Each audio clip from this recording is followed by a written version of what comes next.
Watch fans, welcome back. Today we're going to talk about what I call the trilogy. We're going over the professional dive models, which a lot of people call the sports models for Rolex. Stay tuned.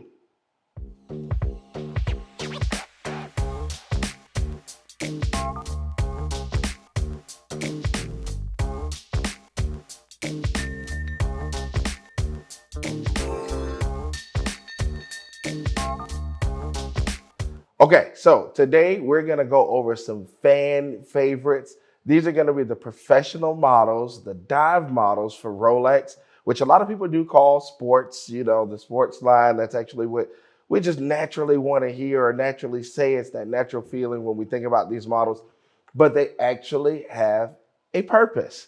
So we're going to go over just a few of those watches. I love the fact that all of these models do come in stainless steel. You will have one or two variations. You can also get some of the models in steel and gold. Even on the Submariner, you can do it in a solid gold. So I feel like it gives you a lot of options, a lot of balance, and it also gives you the opportunity to jump into different weight classes. And when I say weight classes, yes, I do mean price ranges. So it's totally up to you where you feel comfortable.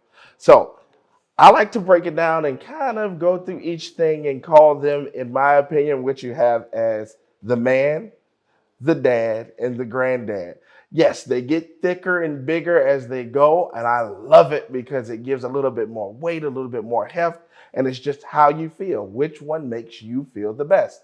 So on these models, we'll start off with the Submariner. Introduced in 1953, one of the most classic, one of the most iconic for America. It is a part of our history. When we say keeping up with the Joneses, that means when you came back from war, you had that Rolex Submariner and you brought her those Mickey Moto pearls, or you brought her that great strand of pearls, but it was just that level of achievement. The Submariner was such a big deal because if you were an officer in the military in the United States, you were actually given a Submariner. That Submariner meant that for you, you had the ability to have two advantages. You had a compass because, yes, a watch is also a compass. You can use it that way and it will work for you. But you also had time. Remember, this is a time that there's no electricity. You're at war. You need different things. These things stand out. They give you that different appeal. They give you that advantage over your enemies. That piece is something that will always, always, always be a part of our history and that we are grateful for because they were gifts from Rolex to the United States government. Now, as we get into some of the other models, they start to pick up what the Swiss really consider to be more professional. To be a professional dive watch, you do have to have a helium escape valve. When are you going to use it? Never. However, it is one of the best things to have. And if you are truly in that profession, then yes, it does come in handy when you're in a decompression chamber. So if you were trying to figure out what that little extra knob is that you'll find actually on the reverse side of the crown, that is what it is. It's a helium escape valve. It will actually deploy itself while you're inside of that chamber. And that's the only time that it does it. So don't try to do it yourself. It's made to do it itself. How easy, how cool is that?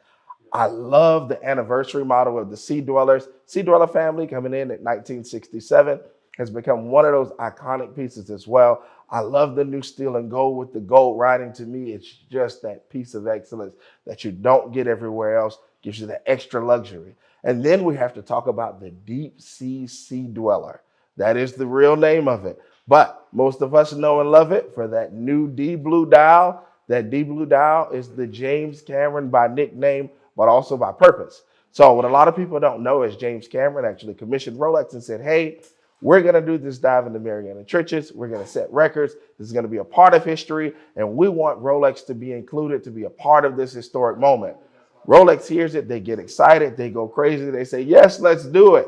So then they get with the marketing team. They get with the design team. And they're just like, we're going to do this. How much time do we have? Well, the time frame is way too short. We're looking at approximately less than 3 months. So after thought and thought and thought, finally someone says, let's just make a new dial. A lot of people, when we see it, we think that it fades from blue to black, but that's actually blue to blue. And it actually represents the ocean. That's why the deep blue, meaning deep blue. So that blue just fades as it goes in color.